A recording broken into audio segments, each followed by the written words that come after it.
సినిమాలోని కొన్ని బిట్లతో ఒక యాడ్ ఇయ్యడం ఇదివరకటి సంప్రదాయం.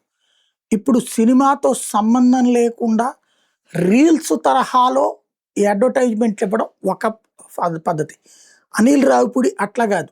రీల్స్ మాత్రమే అడ్వర్టైజ్ చేస్తాడు. అడ్వర్టైజ్మెంట్లకి డబ్బులు ఖర్చు పెట్టాడు. సినిమా నడుస్తున్నంత సేపు ఏదో ఒక రీల్స్ చేస్తూ ఉంటాడు. తద్వారా సక్సెస్ అవుతున్నాడు. మన చిరంజీవి సినిమాకి అట్లాగే చేశాడు, వెంకటేష్ సినిమాకి అట్లాగే చేశాడు. దాంతో ఇప్పుడు పెద్ద ఎత్తున చర్చ జరుగుతోంది. ఇప్పుడు అనిల్ రావిపూడి తీయబోతున్నటువంటి తాజా సినిమాకి సంబంధించి ఫేక్ వ్యవహారం వచ్చేసింది.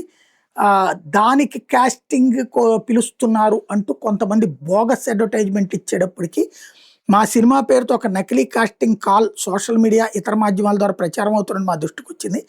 ఆ కాస్టింగ్ కాల్కి మా చిత్రబృందానికి ఎట్లాంటి సంబంధం లేదు. దయచేసి అట్లాంటి మోసపూరిత ప్రకటనలు నమ్మొద్దు.